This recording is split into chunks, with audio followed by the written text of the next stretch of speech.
capítulo 2, versículos 8 al versículo 11. Libro de Apocalipsis, capítulo 2, versículos 8 al versículo 11. Y me gustaría a Raúl Díaz, que por favor leyera el pasaje, o Raulito Guerrero también podría hacerlo. Leer el pasaje de Apocalipsis, por favor. Perdona, el versículo, que no lo había apuntado, estaba aquí acomodándome. Capítulo 2, versículo. Me di cuenta que estabas un poco distraído, por eso estoy pidiéndote Estaba a ti. arreglándome aquí para los apuntes. Apocalipsis, capítulo 2, versículos 8 al 11. Tranquilo, mi socio, tranquilo, mi socio.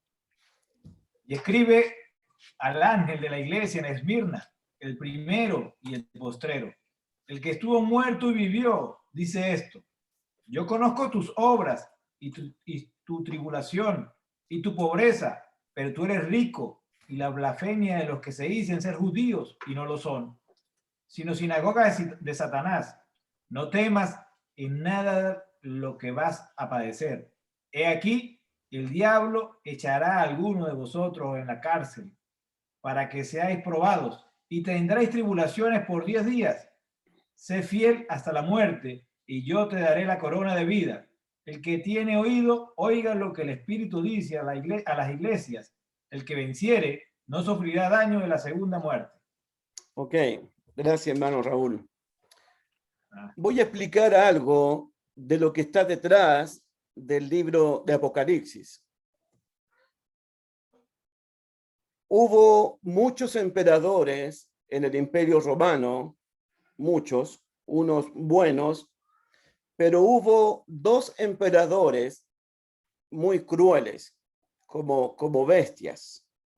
En los años 60, el emperador Nerón persiguió brutalmente a la Iglesia del Señor, especialmente en Asia, y fue el emperador Nerón quien le dio muerte tanto al apóstol Pablo como al apóstol Pedro. A los dos apóstoles fueron muertos por mano del emperador Nerón. Eso es los años 60. En los años 90 al 100 se levantó otro emperador más cruel, más violento, que es el emperador Domiciano. Domiciano está gobernando cuando se está escribiendo el libro de Apocalipsis. Y Domiciano tenía la costumbre de que una vez al año todos los ciudadanos del imperio debían rendirle adoración, culto, alabanza, y debían confesar que el emperador era el Señor, que el emperador era Dios, adorarlo como una divinidad. Las personas que le besaban la mano al emperador romano, se les entregaba un certificado y protección y muchos beneficios del Imperio Romano. Pero las personas que se negaban a besarle la mano al emperador, a rendirle culto al emperador, se ganaban la ira, el odio y el aborrecimiento de todo el Imperio Romano. Fue así que los cristianos de la Iglesia de Cristo en Asia, muchos de ellos se negaron a confesar, a proclamar y a aceptar al emperador Domiciano como una divinidad. Ellos decidieron confesar, reconocer y proclamar que el único Señor de sus vidas, el único Rey de sus vidas, el único Señor era Jesucristo. Y por confesar que Jesucristo es el Señor, se desató todo el odio, toda la ira del Imperio Romano hacia la Iglesia de Cristo como una bestia, devorando, persiguiendo a todos los cristianos. La gran persecución que está aquí en el libro de Apocalipsis. muchas iglesias se estaban preguntando, ¿dónde está Dios en todo esto? ¿Por qué no tenemos una palabra de Dios, un mensaje de Dios? Y cuando la iglesia está siendo perseguida y atribulada, Dios decide enviarles un mensaje a las 7 congregaciones de Asia. Una de ellas, la que recibió una carta de parte de Dios, fue precisamente la Iglesia de Cristo en la ciudad de Esmirna. Debo recordar que el Apocalipsis, según el capítulo 1, versículo 1, miren el 1:1, es una revelación. Según el versículo 3, es una profecía, y según el versículo 4, es una carta. ¿Por qué digo esto? Dice el versículo 1, capítulo 1, la revelación. En el verso 3 dice, bienaventurado el que lee y los que oyen las palabras de esta profecía. Y en el versículo 4 tiene la forma como carta. Miren, Juan a las 7 iglesias que están en Asia, gracias y paz a vosotros. Entonces, el Apocalipsis, número 1, es una revelación, es una profecía y es una carta enviada directamente del corazón, de la mente de Dios.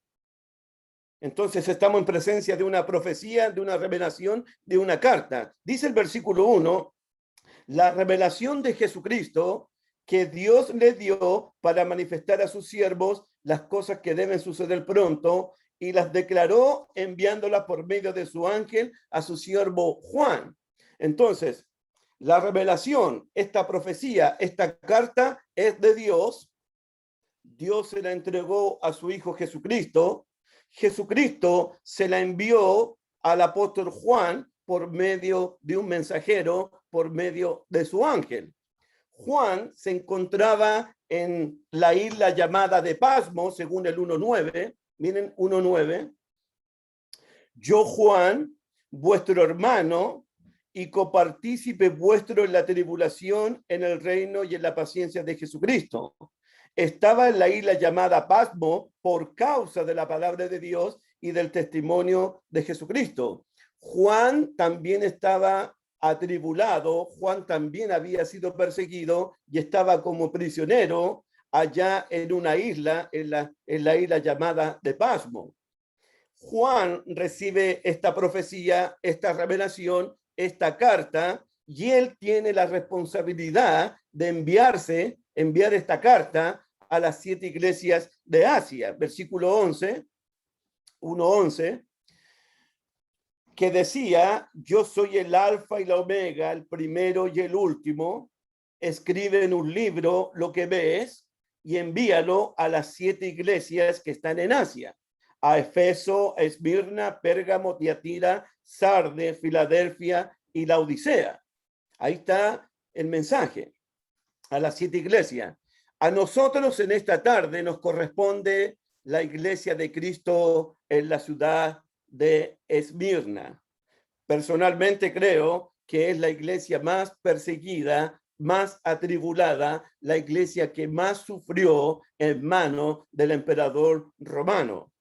Es interesante que la iglesia de Esmirna, junto con Filadelfia, fueron las 2 congregaciones que no recibieron ninguna reprensión, ninguna amonestación de parte de Dios.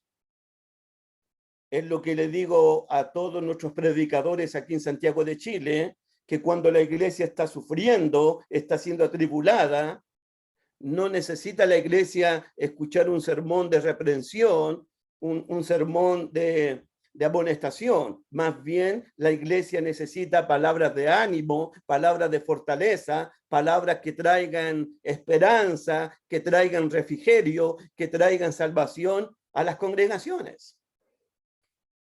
Así que dice el capítulo 2, versículo 8,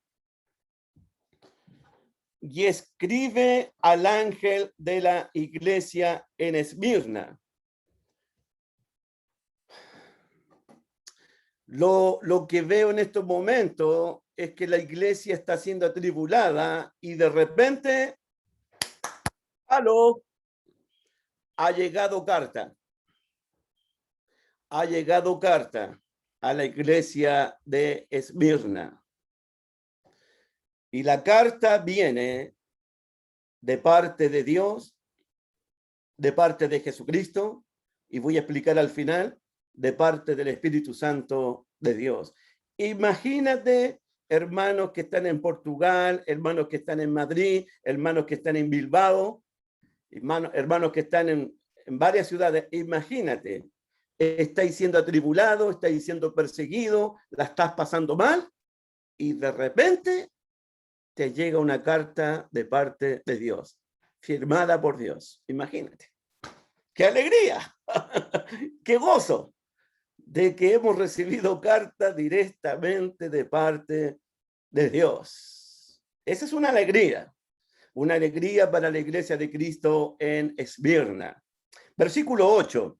Y escribe al ángel de la iglesia en Esmirna, por si acaso,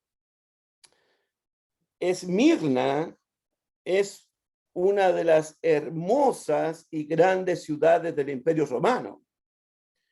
Cualquier ciudadano romano, cualquier ciudadano judío, le habría gustado vivir en la ciudad de Esmirna, con las grandes bibliotecas, con los grandes puertos, con toda una civilización, con toda una modernización. La ciudad de Esmirna era para vivir ahí. En esa ciudad de Esmirna, la perla de Asia, la flor de Asia, es Esmirna.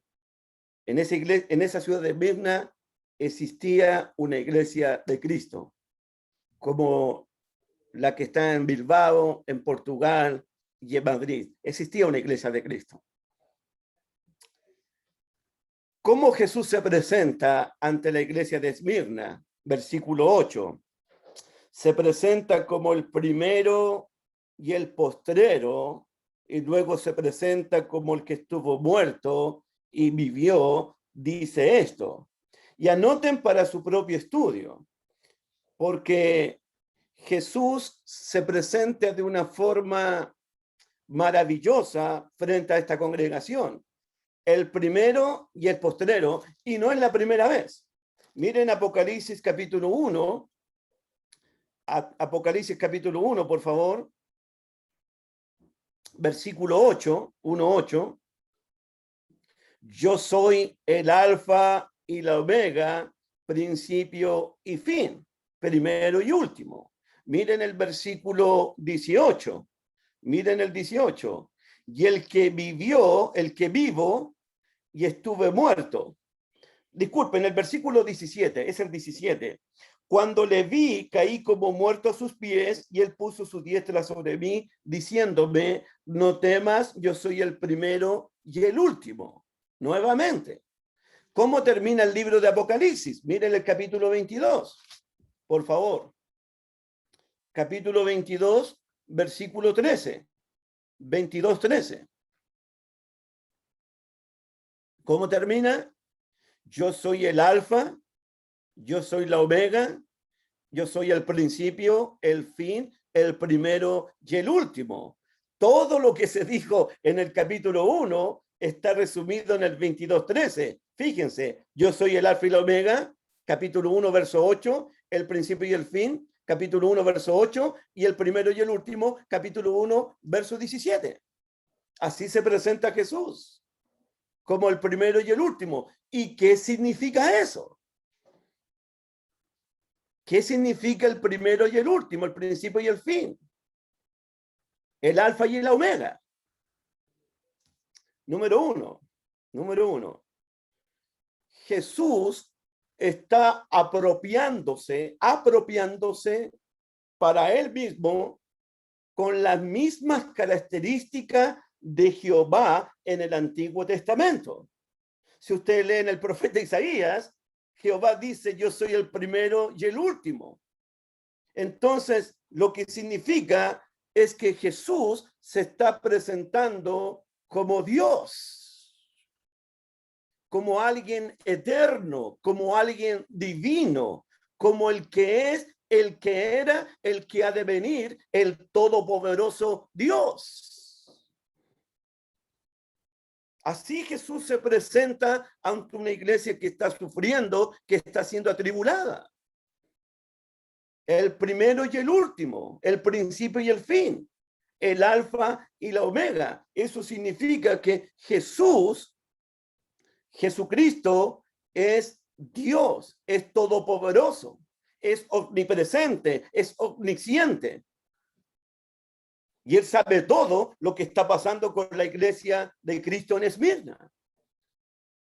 Así se presenta Jesús. Además, dice el versículo 8, el que estuvo muerto, estoy en el 2:8 de nuevo, el que estuvo muerto y vivió, estuvo verdaderamente muerto. Fue despreciado, fue humillado, fue encarcelado, fue atribulado, fue azotado, fue herido, fue quebrantado, hasta fue crucificado. Estuve muerto. Me quitaron la vida. Pero después dice, y vivió.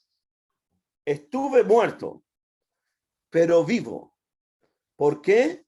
Porque Jesús es la resurrección y es la vida.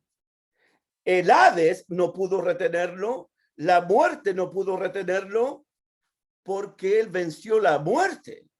Resucitó para no morir nunca jamás, porque él es el primogénito entre los muertos. Resucitó para vivir y reinar para siempre. Dice el capítulo 1, versículo 18, 1:18, y el que vivo y estuve muerto, mas he aquí vivo. Vivo por los siglos de los siglos. Amén. Y tengo las llaves de la muerte y tengo las llaves del Hades. Hermanos de Portugal, hermanos de Madrid, hermanos de Bilbao, nuestro Redentor, nuestro Dios vive. Nuestro Redentor vive, hermanos míos. Es glorioso, es poderoso, es eterno, es majestuoso, es alto, es sublime. Es el gran Rey, nuestro Señor. Nada pudo detenerlo. El Hades no pudo retenerlo, la muerte no pudo retenerlo, sino que resucitó entre los muertos. Amén, hermanitos. Yo pensé que íbamos a estar todos danzando en estos momentos y dando gloria a Jehová. Aleluya, Señor. Amén. Nuestro Redentor vive, hermanos míos. Y Dios quiere decirle a la iglesia de Esmirna, yo soy el primero, yo soy el último. Yo estuve muerto, pero ahora vivo por los siglos de los siglos. Amén. Versículo 9. Yo conozco tus obras y tu tribulación y tu pobreza, pero tú eres rico, y la blasfemia de los que dicen ser judíos y no lo son, sino sinagoga de Satanás. La tribulación de los hermanos de Esmirna, por lo menos, son 3 tribulaciones. Número 1, la pobreza de los hermanos de Esmirna. Anoten ahí, la pobreza de ellos. Número 2, la blasfemia de los que dicen ser judíos, pero no lo son, sino sinagogas de Satanás. Y número 3, versículo 10, no temas en nada lo que vas a padecer, el diablo echará a algunos de vosotros en prisión, en la cárcel.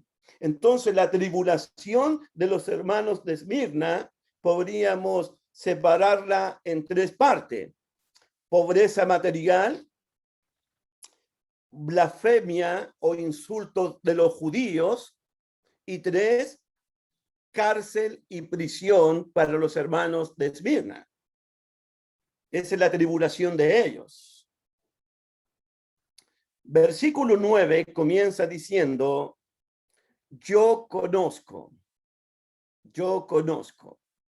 Y la palabra para conocer es que Jesús conoce, sabe y entiende perfectamente la tribulación de su iglesia, el sufrimiento de su iglesia, las necesidades de su iglesia, los problemas de su iglesia. Yo conozco. ¿Por qué? Número uno, porque Él es Dios. Él sabe lo que está pasando con ustedes. Él sabe los temores de la iglesia, los miedos de la iglesia, las necesidades de la iglesia. Yo conozco tu tribulación. Sé por lo que estás pasando. ¿Por qué? Porque Él es Dios. Número 2, capítulo 1, verso 13. Esta es una segunda razón. La primera es porque Él es Dios.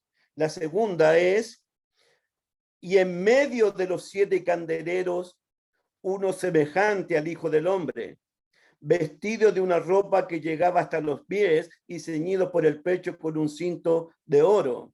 Número 2, recuerden que en Apocalipsis, candeleros significa iglesia. 7 candeleros son 7 congregaciones. Y Jesús anda en medio de las 7 congregaciones. Por eso Él conoce la tribulación de la iglesia, los sufrimientos de la iglesia, las tristezas de la iglesia, los temores de la iglesia. Yo conozco tu tribulación. Además, en el capítulo 2, dice en el versículo 18, miren el 2:18, y escribe al ángel de la iglesia en Tiatira, el Hijo de Dios, el que tiene ojos como llama de fuego. Él anda en medio de la iglesia, él tiene ojos como llama de fuego. Él sabe lo que está pasando con su pueblo.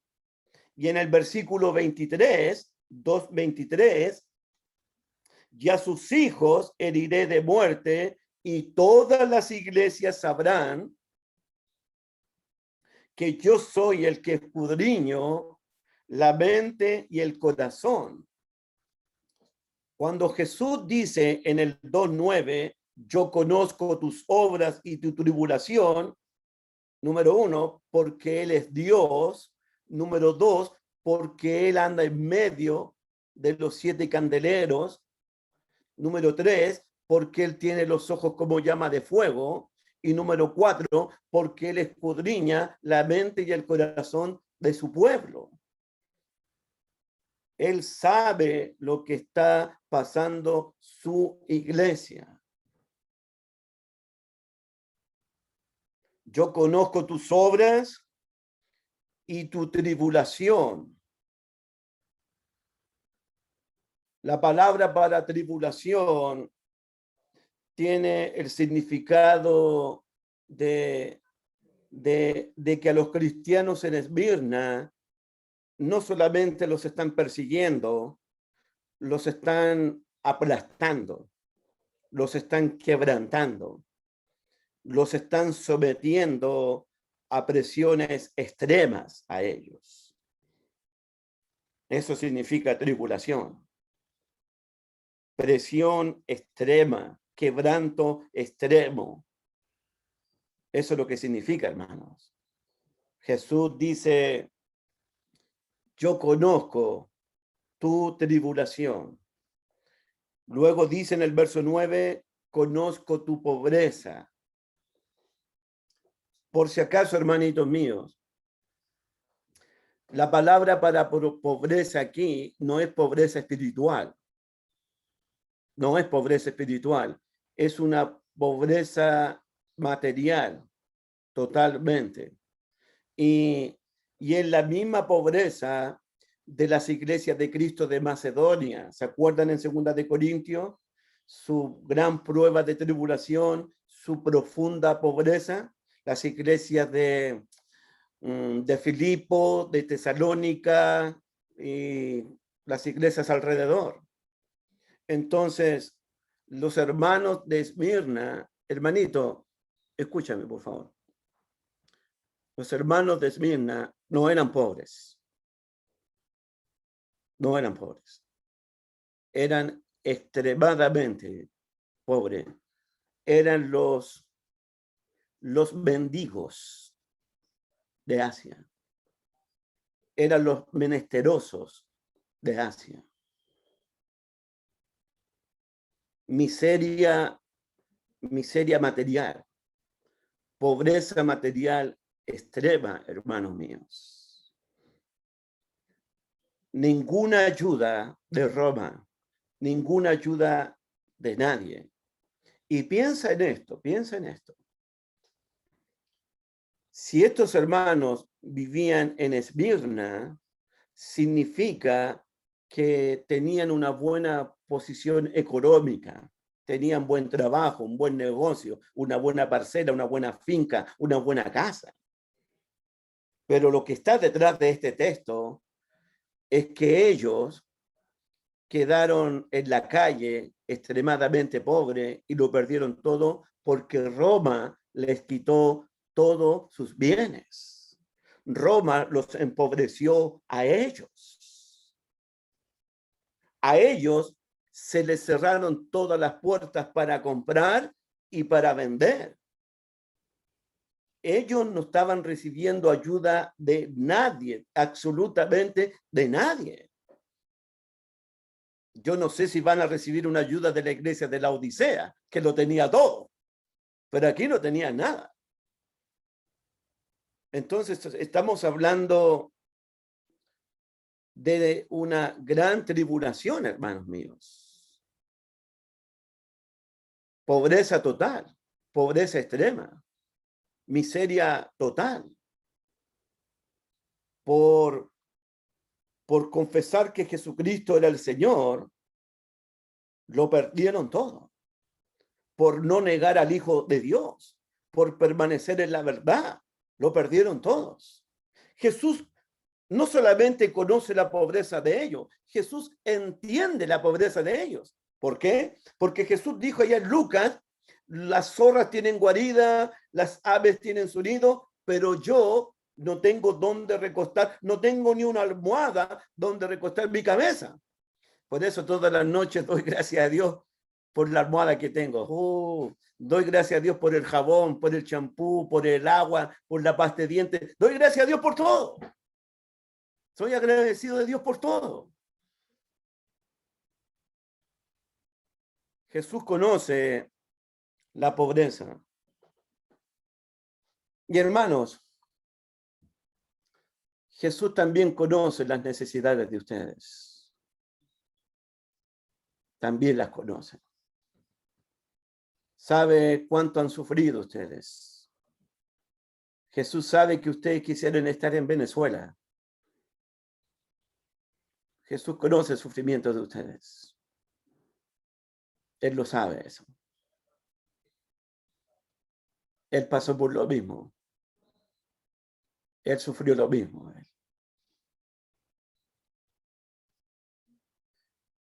Hay un paréntesis aquí en el 2:9. Pero tú eres rico. Claro. Quiero que llegue el sábado porque quiero predicar sobre eso. Cuando dice 2 de Corintios, dice, le decía a mi familia, Pablo decía lo siguiente, pobres, dice Pablo en 2 de Corintios, pobres, pero enriqueciendo a todos. Pobres, pero estamos enriqueciendo a mucha gente. Y luego dice, como no teniendo nada, pero lo tenemos todo. Dice 2 de Corintios 4:5, lo tenemos todo. Como no teniendo nada, pero lo poseemos todo. Como pobres, pero ricos. enriqueciendo a mucha gente con el evangelio del Señor. Eso es para el sábado, estoy pasando el aviso nomás. Bendito sea el Señor, bendito sea su nombre.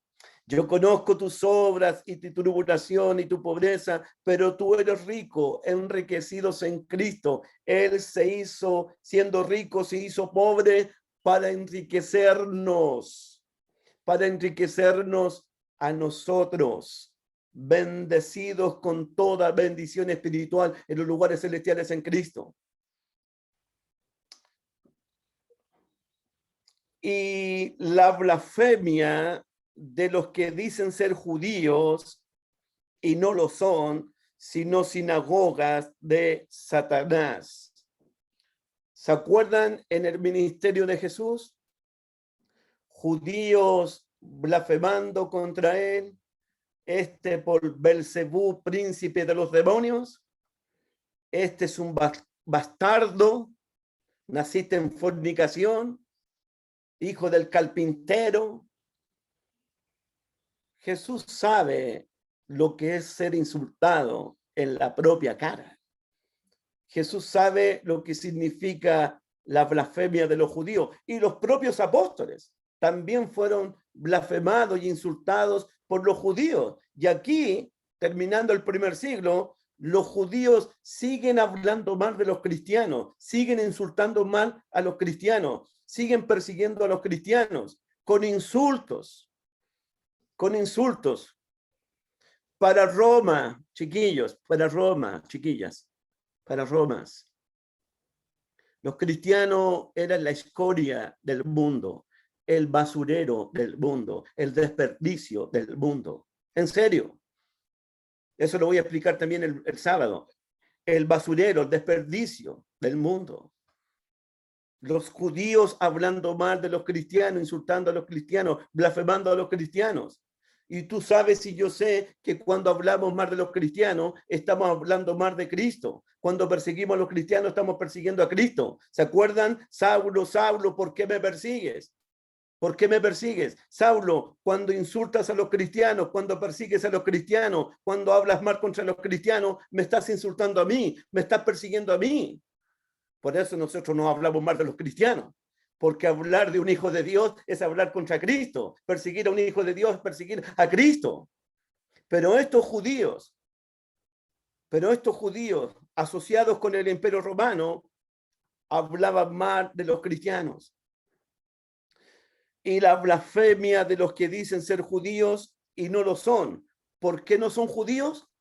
Porque el verdadero judío es el judío del corazón, el que aceptó a Cristo, el que creyó en Cristo, el que confesó a Cristo como Señor y como Dios. Ese es el verdadero judío, no el de la carne, sino el del espíritu, el de la fe. Sino sinagoga de Satanás. Es interesante. En una sinagoga se reúnen los judíos para estudiar la Biblia, el Antiguo Testamento, para adorar a Dios, para orar a Dios. Pero en esta sinagoga, que fue una sinagoga para adorar a Jehová, se convirtió en una sinagoga de Satanás. Hay sinagogas de Satanás como hay iglesias de Satanás. Cuando se rechaza al Mesías, cuando se rechaza al Cristo, cuando se rechaza al Hijo de Dios, cuando se está en contra del Evangelio. Estos son los enemigos de la cruz de Cristo, que Pablo dice allá en Filipenses 3:18, de los cuales digo llorando que son los enemigos de la cruz. Enemigos de la cruz vamos a encontrar en todas partes. Pero cada vez que estén hablando mal de ti, cada vez que te estén insultando, cada vez que estén murmurando contra ti, gozaos y alegraos, porque vuestro galardón es grande en los cielos, porque así persiguieron a los profetas que fueron antes de vosotros. Bienaventurados hoy, porque el glorioso Espíritu de Dios reposa sobre vosotros, cuando sois vituperados por el nombre de Cristo. Además, versículo 10, no temas en nada lo que vas a padecer. He aquí el diablo echará a alguno de vosotros en la cárcel para que seáis probados, y tendréis tribulación por 10 días. Sé fiel hasta la muerte, yo te daré la corona de la vida. Pobreza material, blasfemia de los judíos que no lo son, tribulación.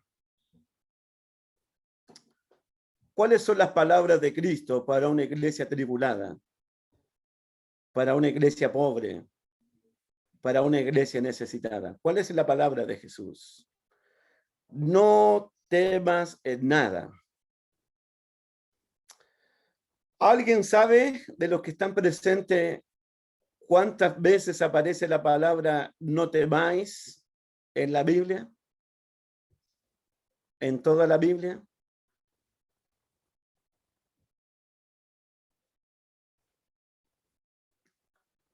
Ok.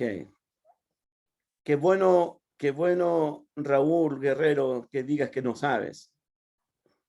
Qué bueno. ¿Sabes cuántas veces? Yo no sé, pero lo escuché hace poco. 365 veces aparece la palabra no tengas miedo, no temáis. ¿Qué significa eso? 365 días, uno para cada día. Hermanos,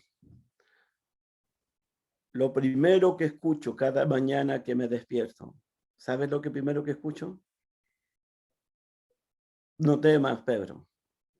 No tengas miedo. Yo soy el primero y el último. Yo soy el alfa y el omega. Yo estuve muerto y vivo por los siglos de los siglos. Yo soy tu escudo. Yo voy a ser tu fortaleza. Yo voy a ser tu amparo. Yo voy a ser tu pronto auxilio en este día, Pedro. No temáis. Aparece 365 veces en la Biblia. Uno para cada día. Uno para cada día. No temas en nada lo que vas a padecer. Y es interesante que Jesús está hablando en tiempo futuro. Miren el versículo 10. No temas en nada lo que van a padecer. Estos hermanos están padeciendo, están empobrecidos, están siendo atribulados. Pero Jesús les dice ahora, van a seguir padeciendo, van a seguir sufriendo.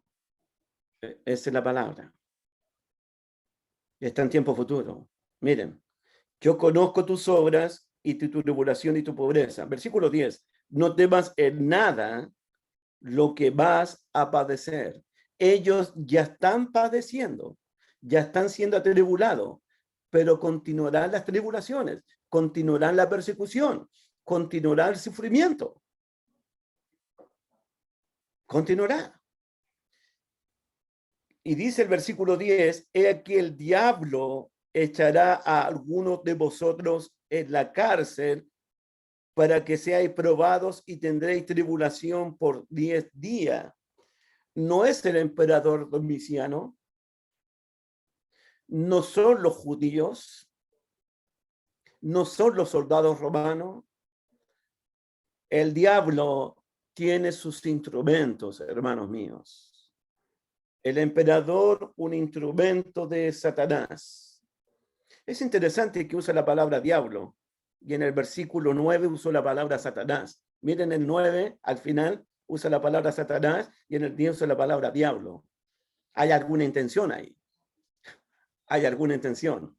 En el capítulo 12 me parece que usa las dos. Capítulo 12, versículo 9. Miren el 12:9. Le da los dos nombres en un solo versículo. Dice Apocalipsis 12:9, y fue lanzado fuera el gran dragón, la serpiente antigua, que se llama Diablo y Satanás. Ahí lo menciona en un solo texto a los dos nombres. Pero acá en Apocalipsis termina el versículo 9 con Satanás y aparece en el versículo 10, diablo. ¿Por qué ese intercambio? Satanás, diablo. Satanás significa acusador, acusador de los hijos de Dios. Diablo significa calumniador. Él es el que acusaba, él es el que calumnia a los hijos de Dios. O no, diablo significa enemigo o adversario. Adversario. Entonces el diablo es el adversario de la iglesia y es el calumniador, es el acusador de la iglesia. El apóstol Juan lo llama el maligno. Jesús lo llamó el príncipe de este mundo. Entonces, como Satanás es calumniador, es acusador, como diablo es adversario y es enemigo. Recuerden que en Primera de Pedro, el diablo anda alrededor de vosotros buscando a quien devorar.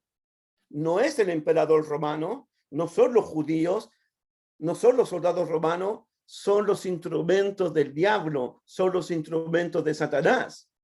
Recuerden, chiquillos, chiquillas, recuerden que fue Satanás que entró al corazón de Judas. Ananías y Zafira, Satanás llenó el corazón de ese matrimonio. ¿Cuál es mi punto? Que Satanás tiene sus instrumentos para hablar contra la iglesia, tiene sus instrumentos para perseguir a la iglesia, para hacer sufrir a la iglesia. Lo que digo todo el tiempo, no seamos instrumentos de Satanás para calumniar, no seamos instrumentos del diablo para ser enemigos del pueblo de Dios. No seamos instrumentos de él. Que Satanás nos llene nuestro corazón, como lo hizo con Judas, Ananías y con Zafira. No seamos instrumentos de él. He aquí el diablo echará a algunos de vosotros en la cárcel. Y me gustaría, hermanita, hermanito, en estos momentos, me gustaría si te puedes trasladarte al primer siglo, al Imperio Romano. Me gustaría que lo hicieras un poquito. Porque lo que veo yo es esto. Llegan donde están los cristianos o una familia cristiana. Llegan los soldados romanos y se llevan a tu marido, o se llevan a tu esposa, o se llevan al matrimonio y dejan a tus hijos ahí. O se llevan a tus hijos y dejan a los papás también. Recuerda que la profecía de Cristo, el hijo va a entregar al papá y el papá va a entregar al hijo, y los propios enemigos de la casa en la familia. Eso está pasando en el primer siglo. Padre entregando a los hijos, hijos entregando a los padres. Y los enemigos serán los de tu propia casa. Eso es lo que está pasando en Apocalipsis, ya pasó en Asia en el tiempo de Nerón. Entonces tú puedes pensar que algunos seres queridos tuyos, como tu marido, como tu esposa, como tus hijos, como tus padres, como un tío, como una tía, eran llevados a la cárcel. ¿Ya? Ahora, pero tú nunca más vuelves a ver a tu marido, nunca más vuelves a ver a tu esposa, nunca más vuelves a ver a tus hijos o a tus padres. Estos que fueron metidos en prisión no salieron nunca más de prisión, porque fueron los alimentos para los leones en el circo romano. A ellos los quemaron como antorchas vivientes. A ellos los crucificaron para hacer un espectáculo para Roma. A ellos los mutilaron. A ellos los quemaron en aceite. A estos hermanos. Estos son los fieles. Estos son los que están clamando en el capítulo 6. ¿Hasta cuándo, Señor? Miren el capítulo 6. Versículo 9. Cuando abrió el quinto sello, capítulo 6, verso 9, cuando abrió el quinto sello, vi bajo el altar las almas de los que habían sido muertos por causa de la palabra de Dios y por el testimonio que tenían y clamaban a gran voz diciendo: ¿hasta cuándo, Señor, santo, verdadero, nos juzgas y venga nuestra sangre en los que moran en la tierra?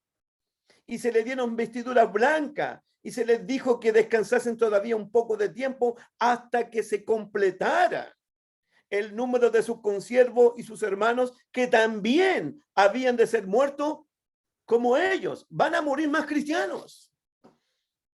Van a morir más.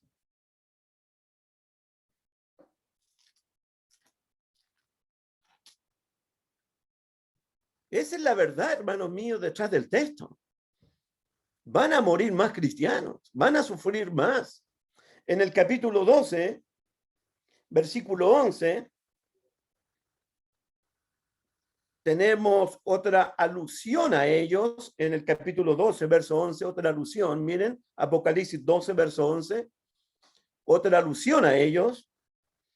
Y aquí me saco mi sombrero, y aquí mi respeto para estos cristianos. Dice Apocalipsis 12, verso 11, y ellos le han vencido por medio de la sangre del Cordero y de la palabra del testimonio de ellos. ¿Y cómo termina? Y menospreciaron sus vidas hasta la muerte. No les importó morir por el nombre de Jesús. No se rindieron ante la maldad, no se rindieron ante la persecución, no se rindieron ante la pobreza, no se rindieron ante las prisiones, no se rindieron ante las cadenas, no se rindieron, menospreciaron sus vidas hasta la muerte. De hecho, en el capítulo 2 de Apocalipsis, versículo 11, encontramos a otro testigo ahí. Miren el 2:11, el 2:13. Apocalipsis 2:13. Yo conozco tus obras y dónde moras, dónde está el trono de Satanás. Pero retienes mi nombre.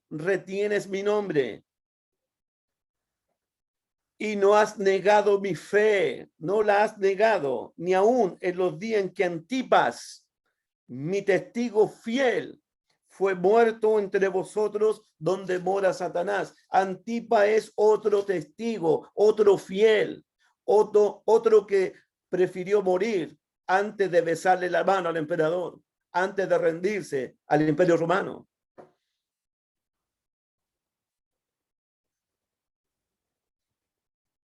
Estamos hablando de ellos, hermanos míos. Estos son los mártires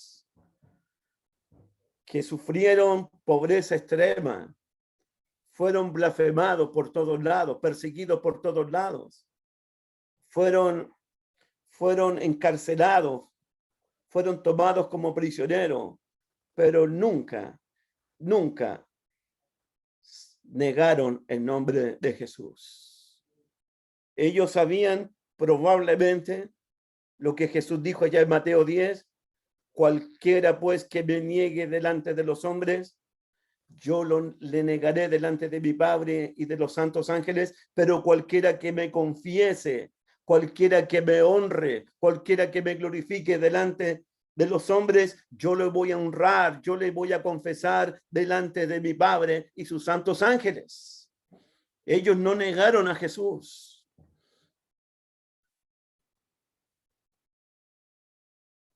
Están pasando una tribulación. Las tribulaciones continúan.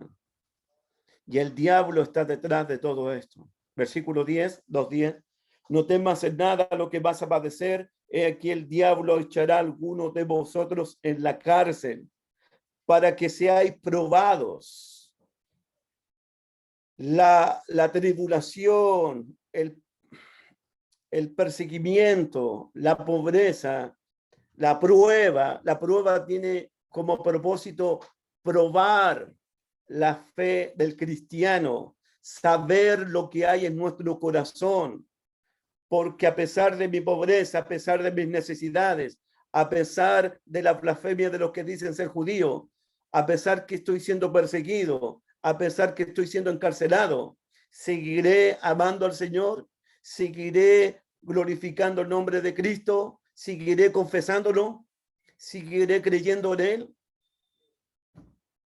Recuerden que Deuteronomio capítulo 8, verso 2 dice que Dios probó a Israel para ver lo que había en el corazón de Israel, si iban o no a guardar los mandamientos de Dios. Las pruebas son necesarias. Las pruebas van a ser por un poco de tiempo para que seamos probados si somos dignos o no del reino eterno de Dios.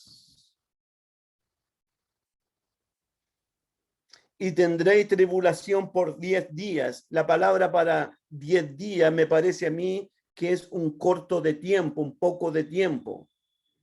Es decir, que en un momento las persecuciones van a terminarse. En un momento la prueba va a terminar. ¿Cuál es el mensaje para esta tarde con todo lo que hemos compartido, hermanos? ¿Cuál es el mensaje? Versículo 10. Sé fiel hasta la muerte. Ahí está el mensaje. Ese es el mensaje de esta tarde. A pesar de tu tribulación, a pesar de tu pobreza, a pesar de todas tus necesidades, a pesar del encarcelamiento, a pesar de todo, el primero y el último, el alfa y la omega, el que estuvo muerto y vivió, te dice en esta tarde, sigue siendo fiel, mantente fiel, mantente perseverando, mantente en el camino, sigue peleando la buena batalla, sigue acabando la carrera, sigue guardando la fe, porque esta leve tribulación momentánea no es comparada con lo que Dios nos ha prometido a nosotros. Sé fiel hasta la muerte y yo te daré la corona de la vida. Muerte y vida. Si mueres, vas a vivir. Porque Jesús es la resurrección y es la vida. Y el que cree en él, aunque esté muerto, vivirá para siempre. Cuando vemos a alguien dirigirse a un cementerio, no va al cementerio. Ese hermano va a la gloria eterna, va a la vida eterna. Porque para el cristiano el vivir es Cristo, el morir es ganancia, pero estar con Jesús es muchísimo mejor. La corona de justicia, la corona de la vida. Y la idea de la corona de la vida también está en el capítulo 2, versículo 7. Miren el 2:7. El que tiene oídos, oiga lo que el Espíritu dice a las iglesias. Al que venciere, le daré a comer del árbol de la vida, el cual está en medio del paraíso de Dios. ¿Te fijaste?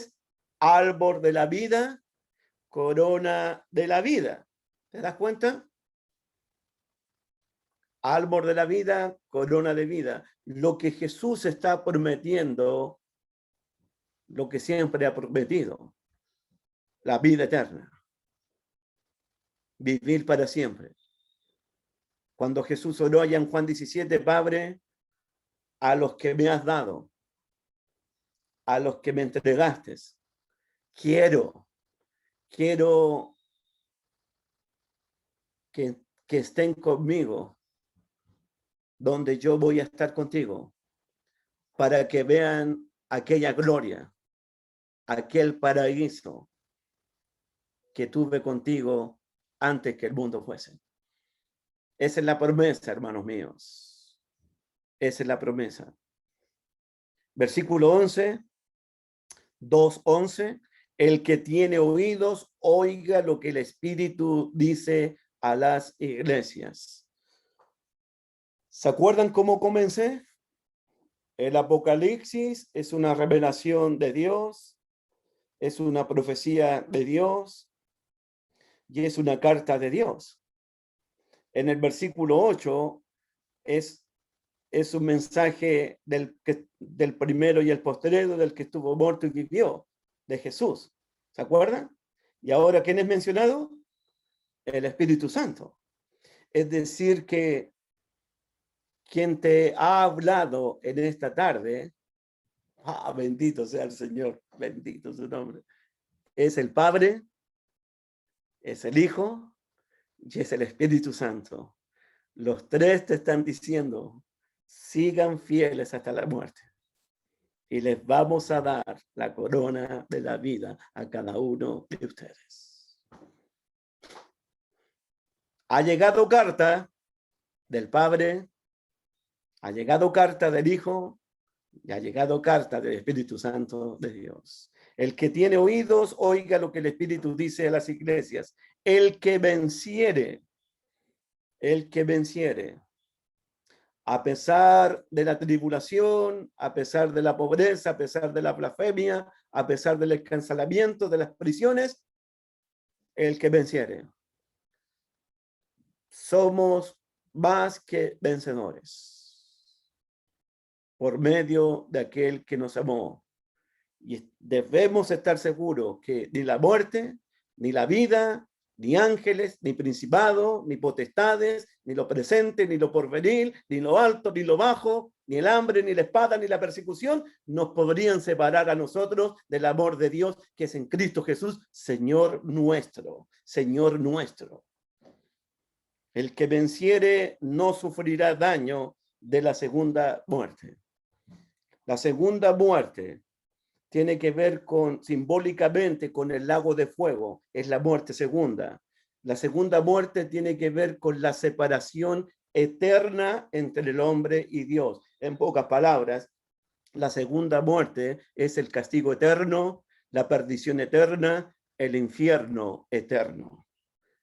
El que es fiel hasta la muerte no va a sufrir ningún castigo eterno, ninguna perdición eterna, ningún fuego eterno, sino que recibirá la corona de la vida que Dios ha prometido a todos los que le aman. Y si hemos estado sufriendo, yo sé que hemos estado sufriendo, sé que hemos estado atribulados, sé que hemos estado necesitados, sé que hemos derramado muchas lágrimas. Pero el Señor conoce nuestros sufrimientos, conoce nuestras necesidades, conoce nuestras lágrimas.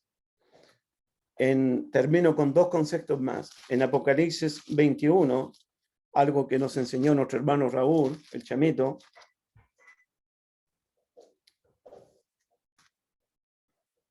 en el versículo 4, Apocalipsis 21, versículo 4, versículo 3 y 4. Y oí una gran voz del cielo que decía, he aquí el tabernáculo de Dios con los hombres, y él morará con ellos, y ellos serán su pueblo, y Dios mismo estará con ellos como su Dios. Enjugará, secará Dios toda lágrima de los ojos de ellos, y ya no habrá muerte, ya no habrá más llanto, ya no habrá más clamor ni dolor, porque las primeras cosas pasaron. Y el que estaba sentado en el trono dijo, he aquí yo hago nueva todas las cosas. Y me dijo, escribe, porque estas palabras son fieles y verdaderas. Y me dijo, hecho está, nuevamente. Yo soy el alfa y la omega, nuevamente, el principio y el fin. Al que tuviere sed, yo le daré gratuitamente de la fuente del agua de la vida. El que venciere va a heredar todas las cosas, y yo seré su Dios, y él será mi hijo. Esa es la promesa de la vida eterna. Amén, hermanitos. Dios va a secar nuestras lágrimas y vamos a un lugar donde no va a existir la muerte, ni el llanto, ni el dolor. No va a existir nada de eso. A eso le llamamos la esperanza de la vida eterna. Amén. La última reflexión, ¿cuál sería? ¿Cuál sería la última reflexión? Podría ser esta, la última reflexión.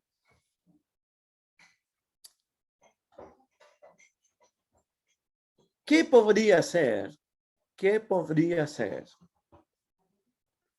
lo peor que le pudiera sucederle a un cristiano en el día de hoy? ¿Qué sería lo peor que me pudiera sucederme a mí? Ustedes saben que estuve en el coma, estuve 2 meses hospitalizado yo. Estuve más en el paraíso que en este mundo. ¿Qué podría ser lo peor que pudiera pasarle a un cristiano hoy día? ¿Que le sobreviniera una pobreza material extrema? ¿Una tribulación? ¿Que hablaran mal de mí, que blasfemaran, que me insultaran, que me calumniaran? ¿Que me persiguieran, que me encarcelaran? ¿Qué podría ser lo peor que me podría pasarme a mí o te podría pasar a ti? ¿Qué es lo peor que le podría pasar a un cristiano en este mundo? ¿Sabes lo que creo yo? ¿Qué piensas tú, Alejandro?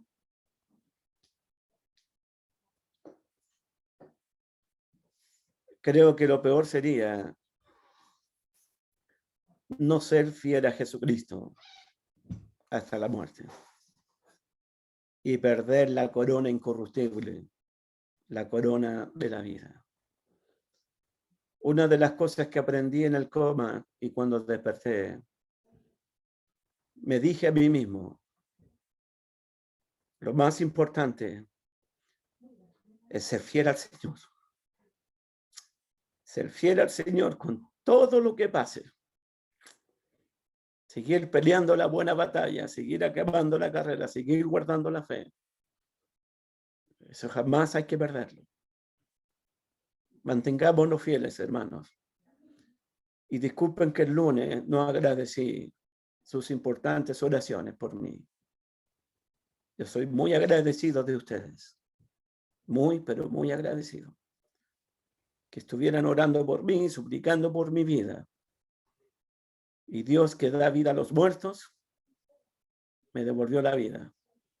Me devolvió a mi esposa, me devolvió a mis hijos, a mis nietas, y me devolvió a la iglesia de Cristo para servirles con todo mi corazón, todo el tiempo que pueda. Los amo y los quiero mucho a cada uno de ustedes. Que Dios me los bendiga.